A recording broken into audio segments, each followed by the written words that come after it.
এবারে আমের ফলন বেশ ভালোই হয়েছে। এবারে শাশুড়ি মায়ের জন্য কিছু না নিয়ে কেজি 5 আম নিয়ে যাব। মানে কেন? কেন মানে? কদিন পরেই তো জামাই ষষ্ঠী। আম কাঁঠাল এসব নিয়ে শ্বশুর বাড়ি যেতে হবে না? মা গতকাল চিঠি লিখে পাঠিয়েছেন যে এবারে জামাই ষষ্ঠী করছেন না। কেন? কারণ আমার মা তোমাকে জামাই বলে মানতে পারছেন না। তুমি সারা বছর এত অপকর্ম করে বেড়াও, তাই আর কি। শাশুড়ি মা আমাকে এভাবে অপমান করলেন? আমি এই রাজ্যের মন্ত্রী। মন্ত্রীমশাই,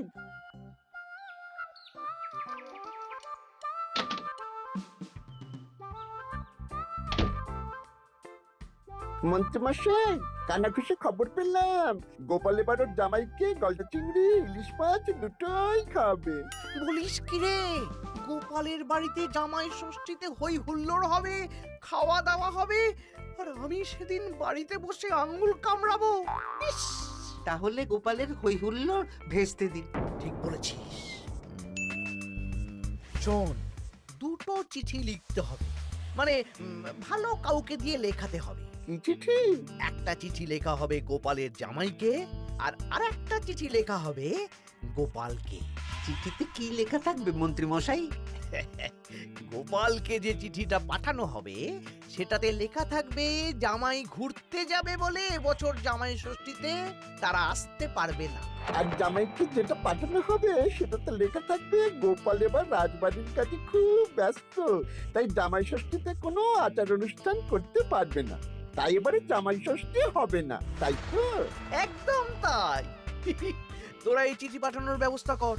অন্তত নিজের মনে শান্তি না থাকলেও গোপালের অশান্তি দেখলে একটু তো সুখ হবে।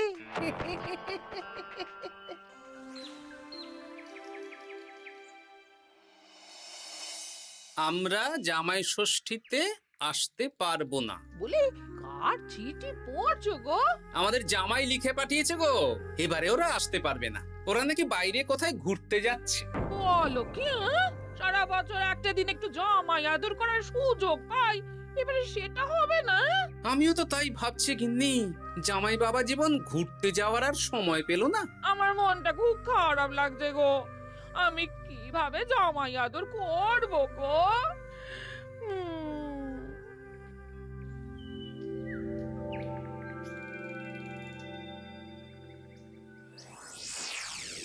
জামাই বাবার জীবন, এই বছর আমি রাজসভার কাজে খুব ব্যস্ত থাকবো, তাই এবারে জামাই ষষ্ঠী পালন করতে পারবো না। তোমাকে আর মিনুকে পরে একদিন খাইয়ে দেব। আমার আশীর্বাদ নিও, ভালো থেকো। ইতি তোমার বাবা শ্বশুর গোপাল। হ্যাঁ, এই তুমি কার চিঠি পড়ছো গো? তোমার বাবার চিঠি গো। কি লিখেছে গো চিঠিতে? এবারে জামাই ষষ্ঠী হবে না, আমার খাওয়াও হবে না। হ্যাঁ নয় হ্যাঁ, দূর দূর, ভাল লাগে না।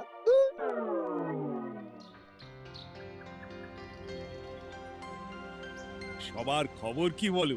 খবর খুব খারাপ মহারাজ। কেন গোপাল? কত আশা করেছিলাম এবার একটু জাঁক জমক করে হই হই করে জামাই ষষ্ঠী পালন করব, কিন্তু সেটা এবারে আর হবে না। কেন গো গোপাল, তোমার কাজে কে আবার বাধা দিল? জামাইকে ডাকো, খাওয়াও, সেদিন রাজসভা ছুটি থাকবে, কোনো চিন্তা নেই। যদি জামাই না আসে তাহলে জামাই ষষ্ঠী কি করে হবে মহারাজ? হ্যাঁ, জামাই ছাড়া জামাই ষষ্ঠী? না না না, তা কি করে হবে? আমি বিয়েই করিনি, তাই আমার এই জামাই ষষ্ঠী সপ্তমী এই কিছুই নেই। আমার শ্বশুর বাড়ি এত দূরে মহারাজ যে কি বলবো। আমি এবারে যাব না। ওই শ্বশুর বাড়ি যাওয়া আর যুদ্ধ করতে যাওয়া আমার কাছে একই ব্যাপার। ও, তা মন্ত্রী, তোমার কি খবর? আমি এখনো কিচ্ছু ভাবিনি। জামাই ষষ্ঠী এখন কদিন দেরি আছে তো, তাই আর কি। বেশ বেশ, ঠিক আছে। আমারও ছুটি চাই মহারাজ। বেশ বেশ, শুধু তোমার কেন, জামাই ষষ্ঠী উপলক্ষে রাজসভার সবার জামাই ষষ্ঠীর আগের দিন থেকে জামাই ষষ্ঠীর পরের দিন পর্যন্ত ছুটি থাকবে। কি খুশি তো? খুব খুশি।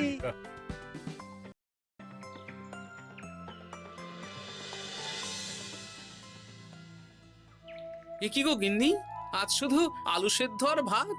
আমার মনটা ভালো নেই। তোমার ইচ্ছে হলে তুমি নিজে রান্না করে খাওগে যাও। তা তোমার আবার কি হলো? কি হলে তুমি জানো না বুঝি? আমাদের জামাই আসবে না। প্রত্যেক বছর উপোস করে থাকি, জামাই বাবা জীবনকে খাওয়ায়। জামাইকে খাওয়ানো কত কত পুণ্যের কাজ। ও, এই ব্যাপার। তুমি খাওয়াতে চাও তো? শোনো গিন্নি, আমার মাথায় একটা বুদ্ধি এসেছে। এতে তোমারও পুণ্য লাভ হবে। কি বুদ্ধি শুনি? আমাদের রাজ্যের বেশ কয়েকজন জামাইকে খাওয়ালে কেমন হয়? মানে যারা ধরো জামাই ষষ্ঠীতে শ্বশুর বাড়িতে যেতে পারবে না। মানে মানে এই যে ধরো না, আমাদের সেনাপতি তো দূরে শ্বশুর বাড়ি বলে এবছর যাবে না। ওকে বা ওর মতন আর কয়েকজনকে যদি জামাই ষষ্ঠীর দিন আমরা খাওয়াই, তাহলে কেমন হয় গিন্নি? তাহলে তো বেশ ভালোই হয় গো। এই বছর আমাদের নিজেদের এক জামাইকে না খাওয়াই, অনেক জামাইকে একসাথে খাওয়াবো। হ্যাঁ, বেশ, তাহলে তুমি গ্রামে কয়েকজন জামাই খোঁজো। ঠিক আছে গো, ঠিক আছে। আমি আজ বিকেলে দেখছি।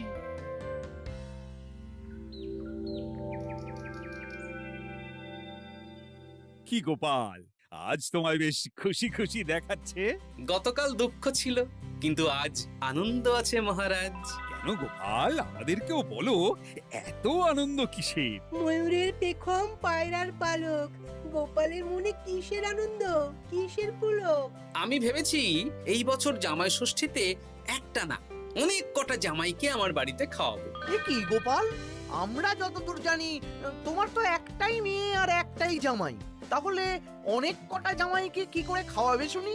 এই তো যারা ধরুন কোনো কারণে শ্বশুর বাড়ি যেতে পারবে না, তাদেরকে নিমন্ত্রণ করে খাওয়াবো। আর আমার গিন্নি ভালো মন্দ রান্না করবে। হ্যাঁ সেনাপতি, তুমি তো এবছর শ্বশুর বাড়ি যেতে পারবে না, তাই এক কাজ করো, জামাই ষষ্ঠীর দিন দুপুরবেলা আমার বাড়িতে তোমার গিন্নিকে নিয়ে চলে এসো। দুপুরবেলা তোমাদের দুজনের নিমন্ত্রণ রইল। হ্যাঁ সত্যি? হ্যাঁ গো সেনাপতি, সত্যি। কি মজা! হ্যাঁ, আমার গিন্নিটারও মন খারাপ ছিল, আর কিছু বলবে না। বেটা গোপাল কিছু না কিছু একটা উপায় বের করে ফেলবে। আমার একটাও পরিকল্পনা সফল হয় না। দূর দূর। তা গোপাল, কতজনের আয়োজন করছো তুমি? এখনো হিসেব করিনি মহারাজ, সে যা হবে দেখা যাবে। আমার গিন্নি যেমন রান্না করতে ভালোবাসে, তেমন খাওয়াতেও ভালোবাসে। খাওয়াও খাওয়াও, প্রাণ ভরে খাওয়াও।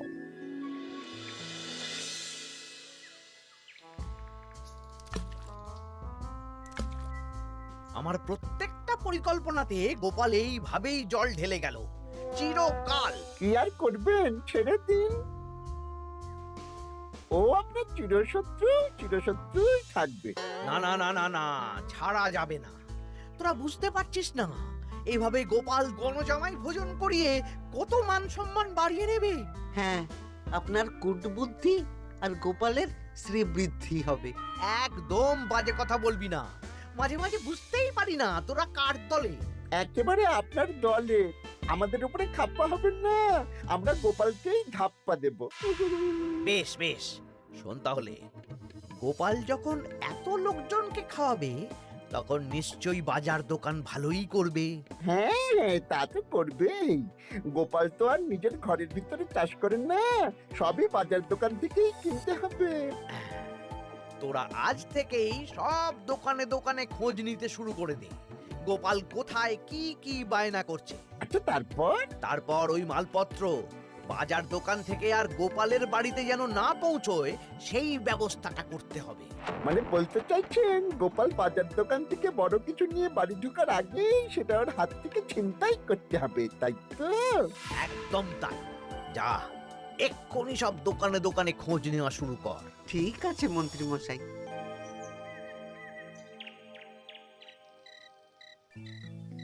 কাকু, আমাকে 5টা ডিম দেবেন তো?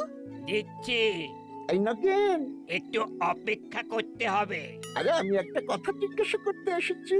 কি কথা? বলছি গোপাল কি বড় কিছুর বায়না করে গেছে বা ফর্দ দিয়ে গেছে? না না, গোপাল তো আজ আসেনি। কেন? না, এমনি। এ কি, বটা কাকা দাদুর খোঁজ খবর নিচ্ছে কেন? ব্যাপারটা দাদুকে জানাতে হবে। এই নে 5টা ডিম।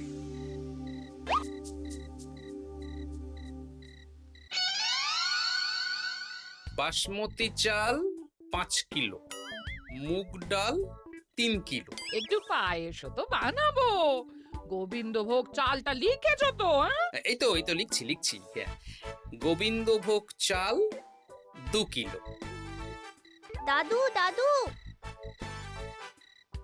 তোমরা কি বাড়িতে কোনো অনুষ্ঠান করছো? হ্যাঁ, তা তোকে কে বললো রে? পুটির বাবা মাও তো আসবে গো, জামাই ভোজনে। ও বাড়িতেই হয়তো জেনেছে। বাড়িতে না, মুদি কাকার দোকানে।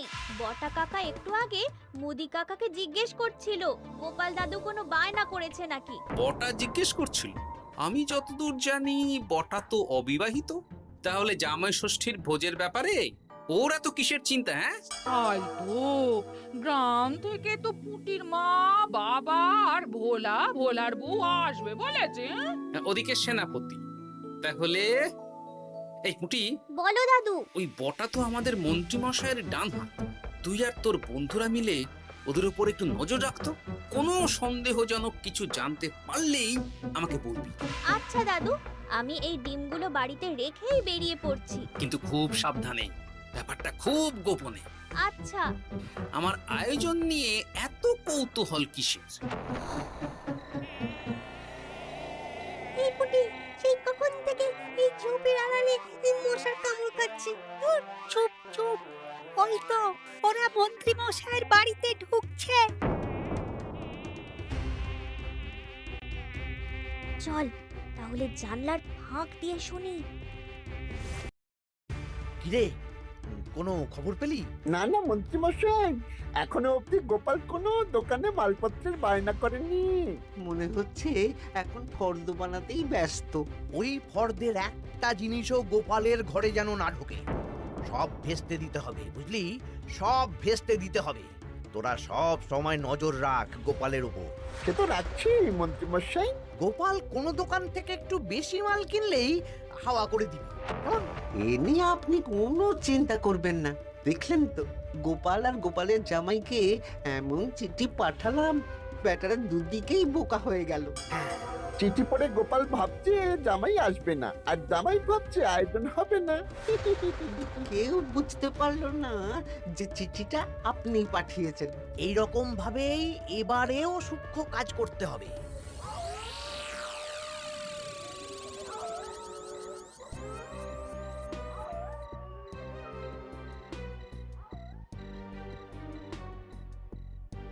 দাদু দাদু, খবর পেয়েছি। কি খবর রে? খবর মানে একেবারে গরম খবর। আরে কি শুনলি সেটা বলবি তো। বটা কাকা আর ঘটা কাকা এখনো অবধি গোপাল কোনো দোকানে মালপত্রের বায়না করেনি। গোপাল কোনো দোকান থেকে একটু বেশি মাল কিনলেই হাওয়া করে দিবি। দেখলেন তো, গোপাল আর গোপালের জামাইকে এমন চিঠি পাঠালাম, ব্যাটারা দুদিকেই বোকা হয়ে গেল। ও আচ্ছা, এই ব্যাপার। তার মানে মন্ত্রী মশাই আমাকে টুপি পরিয়েছেন। সাবাস বাচ্চারা, সাবাস। তাহলে আমাদের এবার দাদু খাওয়াবে তো? নিশ্চয়ই। জামাই ষষ্ঠীর দিন তোরা সবাই আমাদের বাড়িতে দুপুরবেলা খাবি। আর কিছু কাজ করতে হবে, বুঝলি? কি কাজ? বলো দাদু, বলো। আমি যে বড় ফর্দ বানিয়েছি সেটা অনুযায়ী একসাথে আনা যাবে না, অল্প অল্প করে তোরা নিয়ে আসবি। আমিও আনবো। বুঝে গেছি দাদু, তাহলে কেউ সন্দেহই করতে পারবে না। একদম তাই। এবার দেখি কাউকে একটা পাঠিয়ে জামাইকে নিয়ে আসতে হবে। হয়তো জামাই আমাকে ভুল বুঝেছে।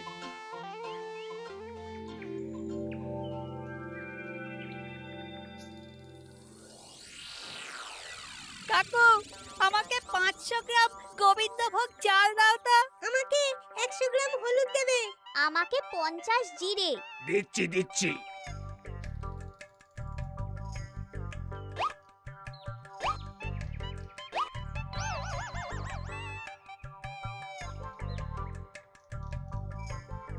আরে ওই তো গোপাল। ভাইয়া, আমাকে 200 গ্রাম সর্ষের তেল দাও তো। দিচ্ছি গোপাল দাদা, দিচ্ছি।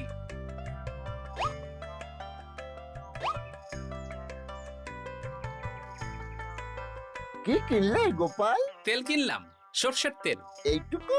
ওই আমাদের কর্তা গিন্নি দুজনের সংসার, এইটুকু তেলেই দুজনের চলে যাবে। তোর লাগবে? না না, আমি তেল নিয়ে কি করব? তাহলে জিজ্ঞেস করছিস কেন? এমনি।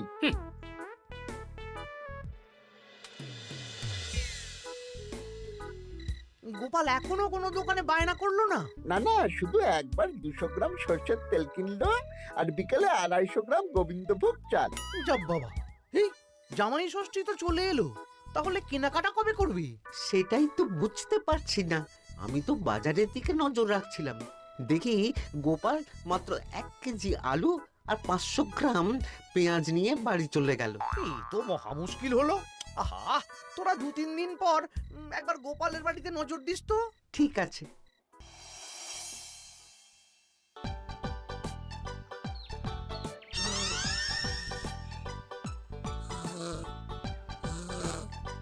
মা ঘুমোচ্ছে, এই সুযোগ।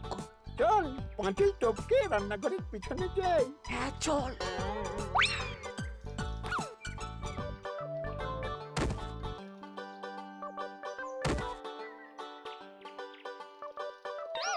ঘটা, গোপালের রান্নাঘরে দেখ, এ তো ভরপুর জিনিস, ফল, মুদিখানা, কাঁচা সবজি সব ঝুড়ি ঝুড়ি। তাই তো, চল চল চল। বলিস কি, গোপাল এত জিনিস কি করে আনলো? সেটাই তো বুঝতে পারছি না। এ কি, আমার ওপর দিয়ে বেরিয়ে গেল? শোন, মাছ, মাংস আর দই মিষ্টি তো দিনের দিন কিনতেই হবে, ওগুলো যেন গোপালের বাড়িতে না পৌঁছায়। ওটা আমরা দেখে নিচ্ছি। একদম বিড়ালের মতন ওত পেতে বসে থাকবো, সুযোগ পেলেই ছো মারবো। বিড়াল না, বাঘ হতে হবে।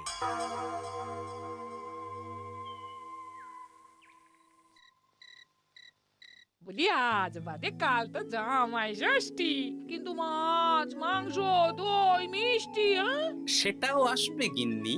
তার জন্য সুরক্ষার বন্দোবস্ত করেছি সেনাপতি আর 2 জন প্রহরীকে দিয়ে।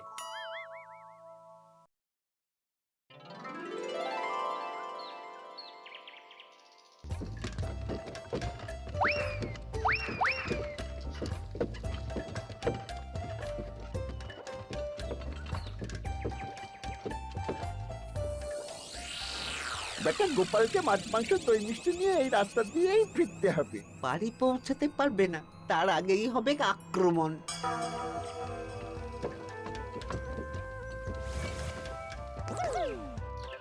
এই গাড়ি থামাও, গাড়ি থামাও। কি হলো গো? ও গোপাল দাদা, সামনে ডাকাত। 7 সকালে ডাকাত? মনে হয় খুব বোকা ডাকাত। এই গাড়িতে যা যা আছে এক্ষুনি সব আমাদের দিয়ে দাও। নইলে খেচাং ফু। গলাটা তো বটা ঘটা। কিরে, তোরা মুখে কাপড় চাপা দিয়ে ডাকাতির অনুশীলন করছিস? বাজে কথা না বলে মাছ মাংস দই মিষ্টি আমাদের হাতে তুলে দাও গোপাল, নইলে। নইলে কি? হ্যাঁ, তার আগে যে অন্য মজা আছে। কি মজা? কিরে, তাল পাতা সেপাই হয়ে ডাকাতি করছিস? এই সেরেছে সেনাপতি। চল বেটা, আজ তোদের জবাই হবে। ওরে বাবারে, আমাদের ছেড়ে দাও। সেনাপতি, এক কাজ কর, ওদের আমাদের সাথে নিয়ে চলো। বাড়িতে কাজের লোকের অভাব আছে কিনা। সেটাই ভালো হবে, চলো চলো।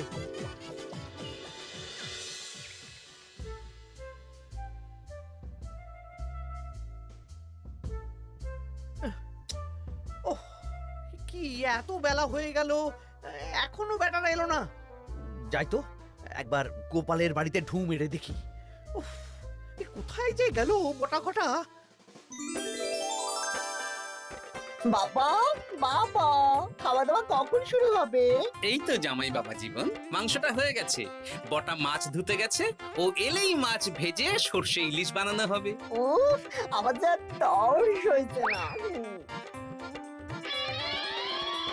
এ বাবা, এ তো বিশাল আয়োজন। এ কি, ঘটা কাঁঠাল ছাড়াচ্ছে? এই, এই ঘটা, তুই এখানে কি করছিস? আরে মন্ত্রী মশাই যে, আসুন আসুন আসুন, দেখুন বিনে পয়সায় একটা আম কাঁঠাল ছাড়ানোর লোক রেখেছি। মানেটা কি? গোপাল দাদা, সব মাছ ধোয়া হয়ে গেছে, এবার আমি কি করব? এ কি, বটা মাছ ধুচ্ছে? হ্যাঁ, এবার সর্ষে বাটবে। আপনার সব পরিকল্পনা বানচাল হয়ে গেছে মন্ত্রী মশাই। এই সেরেছে। তার মানে গোপাল সব জেনে গেছে। পালিয়ে যাবেন কোথায়? আমাকে ছেড়ে দাও। বটা ঘটা বলেছে যে আপনি নাকি শ্বশুর বাড়ি থেকে নিমন্ত্রণ পাননি, সেই দুঃখে এই কুকর্ম করতে চেয়েছিলেন। হ্যাঁ গোপাল, হ্যাঁ, এই দুঃখ কাকে বোঝাবো গোপাল? তাই আজ এই খুশির দিনে আপনিও আমার বাড়িতে জামাই ভোজ খাবেন। সত্যি?